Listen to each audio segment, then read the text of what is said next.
సుమన్ టీవీలో మీ business promotions కోసం ఈ కింది నెంబర్ను సంప్రదించగలరు.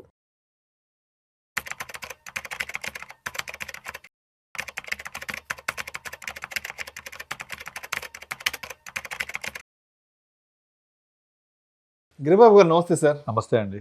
గిరిబాబు గారు, ఈ ఫైనాన్సెస్కి సంబంధించి ఫైనాన్షియల్స్కి సంబంధించిన ఆర్టికల్స్లో ఎక్కువగా కూడా ఈ సోషల్ మీడియాలో వచ్చే ఆర్టికల్స్ కానివ్వండి, లేదంటే ఏదైనా ప్రింట్ మ్యాగజైన్స్లో రీసెంట్ టైమ్స్లో ఒక బేసిక్ మనీ థంబ్ రూల్ అంటూ 70-20-10 this is the basic thumb rule, ఇది కానీ మీరు ఫాలో అయితే మీ లైఫ్ స్టైల్ని మీరు బాగా పెంచుకోవచ్చు, మార్చుకోవచ్చు అంటూ కూడా ఒక ఆర్టికల్ వస్తుంటుంది. సో 70-20-10 ఎస్, ఆ 70-20-10 ఆ బేసిక్ మనీ థంబ్ రూల్ గురించి కొంచెం మీ స్టైల్లో మన ఆడియన్స్కు సరళమైన భాషలో సింప్లిఫై చేసి చెప్పగలరు?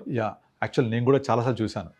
సేమ్ మనం ఒకసారి మాట్లాడినట్టున్నాం. ఇది 70-20-10 అంటే ఏం లేదు, సింపుల్. ఇప్పుడు మనం ఒకసారి ఒక వీడియోలో చేసాం, సంపాదించడం కాదు, డబ్బుని నైపుణ్యంతో డిసిప్లిన్తో ఇన్వెస్ట్ చేసుకుంటే ప్యాసివ్ ఇన్కమ్ జనరేట్ అవుతుంది ఫ్యూచర్లో అని. అలాంటిది ఇది ఒక రూల్ కూడా, 70-20-10 100%. అంటే సింపుల్గా మనకు ఒక 100 రూపాయలు సంపాదించామనుకోండి, సంపాదించే ప్రతి 100 రూపాయల్లో మనం పెద్దవాళ్ళు చెప్తుంటారు, అరే సంపాదించినప్పుడే దీపం ఉన్నప్పుడే 4 రాళ్ళు వెనకేసుకోవాలి అని. అంటే అర్థం ఏంటి? రాళ్ళు వేయాలన్నా, దీపం ఉన్నప్పుడు ఇల్లు చక్క పెట్టుకోవాలి, 4 రాళ్ళు వెనకేసుకోవాలి, ఎంతో కొంత మనం సంపాదించిన ఒక 5 రూపాయలు 10 రూపాయలు వెనక దాచిపెట్టుకోవాలి. ఎగ్జాక్ట్లీ అలాంటిదే ఒక ఆర్థిక సూత్రం 70-20-10. కొంచెం ఫ్యాషన్గా మన పెద్దవాళ్ళు ఏమో మోటుగా చెప్పారు, సంపాదించినప్పుడు 4 రాళ్ళు వెనకేసుకోవాలి, దీపం ఉన్నప్పుడు ఇల్లు చక్కబెట్టుకోవాలి. అదేవిధంగా ఇలా అంతర్జాతీయ ఆర్థికవేత్తలు ఇంటర్నేషనల్గా ఉండేవాళ్ళు 70-20-10 అని చాలా సోఫిస్టికేటెడ్, చాలా సూపర్ ఒక ఫార్ములా చెప్పారు. ఇది ఏంటంటే సంపాదించే ప్రతి 100 రూపాయల్లో 70 రూపాయలు ఈ రోజు కోసం, నీ నిత్యావసరాల కోసం, మన డైలీ రిక్వైర్మెంట్స్ కోసం, గ్రాసరీస్ కోసం, తర్వాత రెంట్ కోసం, లేదా హోమ్ లోన్ ఈఎంఐ, లేక ప్రతిరోజు మనం ఏదైతే దైనందిన కార్యక్రమాల్లో ఖర్చు పెడుతూ ఉంటామో అవన్నీ 70% లోపల ఉండేలాగా చూసుకోవాలి. ఎందుకు? కొంతమంది ఏం చేస్తారంటే వాళ్ళకి వచ్చే జీతంలో నుంచి మెజారిటీ ఆఫ్ మనీ ఈఎంఐలు కట్టేస్తారు. వెనక్కి తిరిగి చూస్తే ఈఎంఐలు తప్ప ఇంకేం ఉండదు. ఈఎంఐలు, క్రెడిట్ కార్డులు, ఇదే గోల. ఒక 10 సంవత్సరాల తర్వాత కూడా వాళ్ళు జీవితాన్ని జీవించారా అంటే క్రెడిట్ కార్డు కడుతూ జీవించాము, ఇలా స్పెండ్ చేసేస్తూ ఉంటారు. అలా కాదు, ఒక 70% మాత్రమే దీనికి కన్ఫైన్ చేసుకోవాలి. ఈ 70%లోనే ఇవన్నీ ఉండాలి. అంటే ఇదే 70%లో పిల్లల స్కూల్ ఫీజులు కూడా ఎవ్రీ మంత్ వస్తుంది కదా. స్కూల్ ఫీజులు అంటే ఎవ్రీ మంత్ వస్తుంది, ఎవ్రీ క్వార్టర్ వస్తుంది. తర్వాత మనకు సంబంధించిన అన్ని రకాల ఖర్చులు ఇక్కడికే ఉండాలి. Next second is 20%. ఈ 20% ఏం చెప్తుందంటే, మనకు ప్రతి ఒక్కళ్ళకు కూడా ప్రభుత్వ ఉద్యోగాలు కావు, జాబ్ గ్యారంటీ కాదు, రేపు అనేది అన్సర్టెన్గా ఉంటుంది. దీనికోసం వచ్చేసి ఇన్సూరెన్స్ పాలసీలు పే చేయడానికి, హెల్త్ పాలసీల కోసము, ఎమర్జెన్సీ ఫండ్ కోసము, కంటింజెన్సీ ఫండ్ కోసము, ఏదైనా సడన్ ట్రావెలింగ్ కోసము ఒక 20% పక్కన పెట్టుకోవాలి. ఇది ఎలా ఉండాలి? లిక్విడ్ ఫామ్లో ఉండాలి. అంటే అయితే పోస్ట్ ఆఫీస్లోనో బ్యాంక్లోనో ఎఫ్డీస్, అంటే ఎఫ్డీ అంటే ఇట్లా బ్రేక్ చేసేలాగా ఫ్లెక్సిబుల్ ఎఫ్డీస్ లాగా, లేదా లిక్విడ్ ఫండ్స్, డెట్ ఫండ్. అయితే డెట్ ఫండ్స్ అన్నీ కూడా T+1 అంటే ఇవాళ మధ్యాహ్నం 3 లోపల విత్డ్రా చేస్తే రేపు పొద్దున 8 o'clock అకౌంట్లో ఉంటాయి. అలా లిక్విడ్ ఫండ్స్, డెట్ ఫండ్లోనో కొంత ఎమర్జెన్సీ ఫండ్ లాగా, లేదా ఎవ్రీ ఇయర్ ఇన్సూరెన్స్ ప్రీమియం కడతాం కదా, life insurance, health insurance mandatory కట్టాలి, term insurance and health insurance. ఈ 2 ప్రీమియమ్స్ కట్టడం కోసం నా దగ్గర ఈ నెల డబ్బులు లేవు, లేకపోతే నా క్రెడిట్ కార్డు వాడేసి నెక్స్ట్ మంత్ కట్టలేక ఇబ్బంది పడ్డాం, ఇలాంటివి చేయొద్దు. కనుక ప్రతి నెల సంపాదించే 20 రూపాయల్లో ఇన్సూరెన్స్ కోసం, ఎమర్జెన్సీ ఫండ్ కోసం, కంటింజెన్సీ కోసం, మెడికల్ ఎమర్జెన్సీ కోసం, హెల్త్ పాలసీ ఉన్నప్పటికీ ఏదైనా ఎవరైనా అనారోగ్యమై హాస్పిటల్ పడితే మనకంటూ కొన్ని ఖర్చులు ఉంటాయి కదా, ప్రతిదీ కంపెనీ ఇవ్వదు కదా, ఓన్లీ హాస్పిటల్లో వైద్యానికి వాళ్ళు ఇస్తారు. కానీ మనం తిరగడానికి, రావడానికి, జాబ్కి వెళ్ళకపోతే అప్పుడు ఉండే లాస్ ఆఫ్ పేకి, వీటన్నిటికీ సరిపడేలాగా 20% పెట్టుకోవాలి.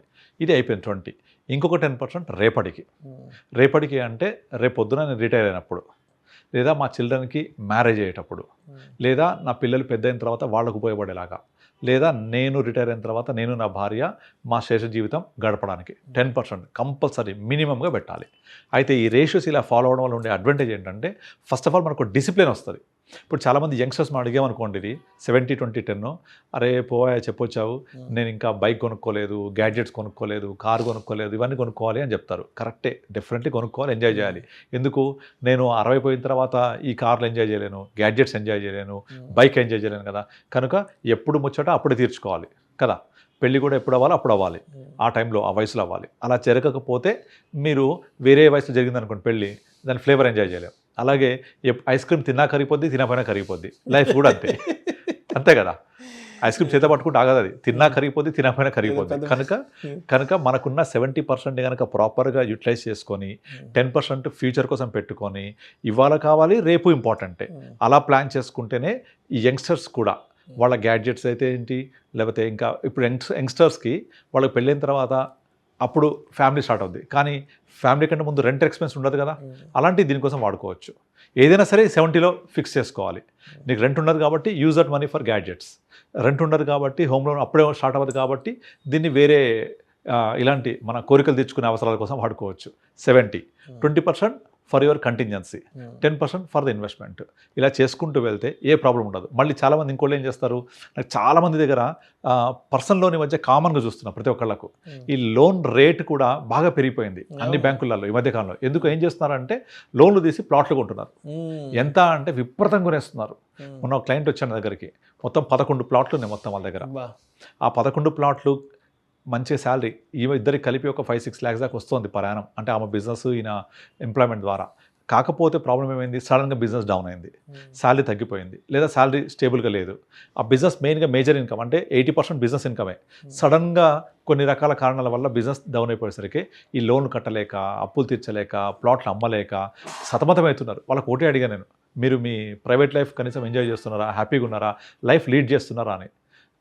ఆన్సర్ లేదు. మీ ఫ్యామిలీ ఒక హ్యాపీనెస్తో బతుకుతున్నారా అంటే ఆన్సర్ లేదు. ఎందుకంటే నెల తిరగగానే ఫస్ట్ తారీఖు ఇట్లా వచ్చేస్తుంది. అన్నిటికంటే ఫాస్ట్ వచ్చేది ఫస్ట్ తారీఖే. ఈఎంఐలు స్టార్ట్ అయిపోతాయి, వచ్చేస్తూ ఉంటాయి, కట్టాలి. ఈ ఈఎంఐలు మేనేజ్ చేసే లోపల ఇంకొక ఈఎంఐ, అది మేనేజ్ చేసే లోపల ఇంకొక ఈఎంఐ, ఇవన్నీ లోన్లు. ఇవన్నీ అమ్ముదామంటే కొనేవాళ్ళు లేడు. సతమతం అయిపోయి ఎంత ఇబ్బంది పడతారో నేను చెప్పలేని మాటల్లో. అసలు ఇలా ఉండకూడదు.